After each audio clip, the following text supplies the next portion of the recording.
বিসমিল্লাহির রহমানির রহিম। আসসালামু আলাইকুম, সবাইকে ওয়েলকাম করছি শিলি কিচেন গার্ডেন অ্যান্ড লাইফস্টাইলে নতুন আরেকটি ভিডিও দেখার জন্য। আশা করছি সবাই আল্লাহর রহমতে ভালো আছেন, সুস্থ আছেন। আমরাও আলহামদুলিল্লাহ ভালো আছি। তো বন্ধুরা, আমার কিচেন গার্ডেন থেকে এগুলো হচ্ছে দস্তর পাতা, তো এগুলো নিয়ে আসছি। আজকে মজার শাক রান্না করব দস্তরের পাতা দিয়ে। আর ডাটাগুলো খেতে কিন্তু ভীষণ টেস্টি, ডাটা দিয়ে বিভিন্ন ধরনের রেসিপি করা যায়। তো এখানে শাকগুলো আমি কেটে নিছি। আর অফ ক্যামেরায় কিন্তু আমি এই যে এখানে ফ্রিজ থেকে কই মাছ বের করে নিছি। তো কই মাছ দিয়ে আজকে সর্ষে বাটা দিয়ে রান্না করব। কই মাছ দিয়ে সর্ষে বাটা দিয়ে খেতে কিন্তু ভীষণ টেস্টি লাগে, অনেক মজা লাগে। তো আমি প্রায়ই এই রেসিপিটি করে থাকি, তো আজকে ভাবলাম আপনাদের মাঝে শেয়ার করে ফেলি। সেজন্যই কিন্তু এখানে কিন্তু হলুদ মরিচ দিয়ে আমি জাস্ট কই মাছগুলো একটু ভেজে নিচ্ছি। তো বন্ধুরা, অতি ছোট্ট একটা ভিডিও, প্লিজ ভিডিওটি লাইক দিয়ে দেখার অনুরোধ রইল। আমার ভিডিওতে কিন্তু লাইকের সংখ্যা খুবই কম। আবার আপনাদেরকে অনুরোধ করলাম, প্লিজ আপনারা মনে করে লাইকটি দিয়ে ভিডিওটি দেখা শুরু করবেন। আমি কিন্তু অফ ক্যামেরায় কিন্তু দস্তরে পাতার শাক রান্না করে নিছি। দেখুন, ভীষণ টেস্টি একটা খাবার দস্তরের পাতা ভাজা। এগুলো কিন্তু আমি অফ ক্যামেরায় করে নিছি। যদি আপনারা কেউ দেখতে চান যে দস্তরের শাক কিভাবে রান্না করা হয়, তাহলে আমি অবশ্যই রেসিপি আকারে আরেকদিন শেয়ার করব। তো এই যে এখানে শাকটা আমি ভাজা করে নিছি, আর ওইদিকে কিন্তু আমার কই মাছগুলো ভাজা হচ্ছে।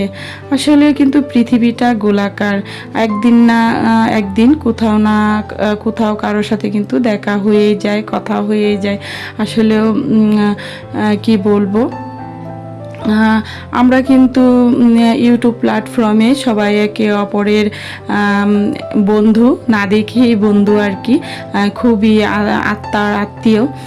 সবাই সবাইকে আমরা কিন্তু সাপোর্ট করব, সবাই সবাইকে সহযোগিতার হাত বাড়িয়ে দিব, সবাই সবার পাশে থাকবো, সেই কথাটাই আর কি। তো সবার পাশে থাকার চেষ্টা করব। তো আবারও বলছি, এখনও যারা লাইকটি দেননি, প্লিজ লাইকটি দিয়ে দিবেন, একটি লাইক দেওয়ার অনুরোধ রইল। তো এখানে কই মাছের সর্ষে বাটা দিয়ে রান্নার জন্য আমি এখানে একটু পেঁয়াজ কুচি দিয়ে দিলাম। পেঁয়াজ কুচি দিয়ে এখানে কিন্তু হলুদ মরিচ এবং সরিষা বাটা সব কিছুই একসাথে যে আমি এখানে দিয়ে ভালো করে নেড়ে চেড়ে, এখানে কিন্তু আমি লবণও দিয়ে দিছি, নেড়ে চেড়ে তারপরে কষিয়ে রান্না করে নেব।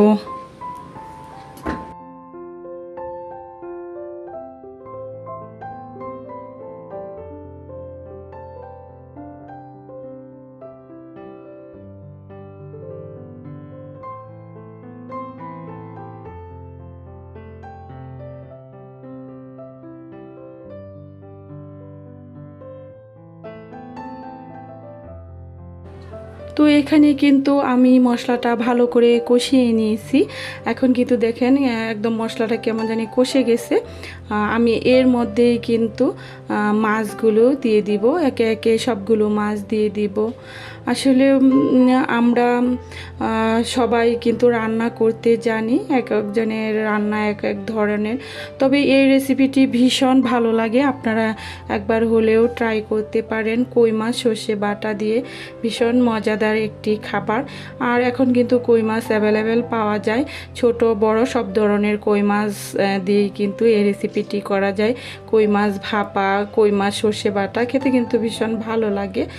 আর আবার বলছি, যদি আমার চ্যানেলে নতুন বন্ধু হয়ে থাকেন তাহলে সাবস্ক্রাইব করে অবশ্যই পাশে থাকবেন এবং পাশে থাকা বেল আইকনটি প্রেস করে দিবেন, এতে করে নতুন ভিডিও আপলোড দেওয়ার সাথে সাথে পৌঁছে যাবে আপনাদের কাছে। আর প্লিজ পাশে থাকা নোটিফিকেশনটিও অন করে দিবেন, এতে করে নতুন ভিডিও আপলোড দেওয়ার সাথে সাথেই পৌঁছে যাবে আপনাদের কাছে।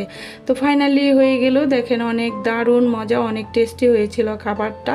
এই তো সর্ষে বাটা দিয়ে কই মাছ আর দস্তরের শাক। তো বন্ধুরা, এই তো ছিল আজকের ভিডিও।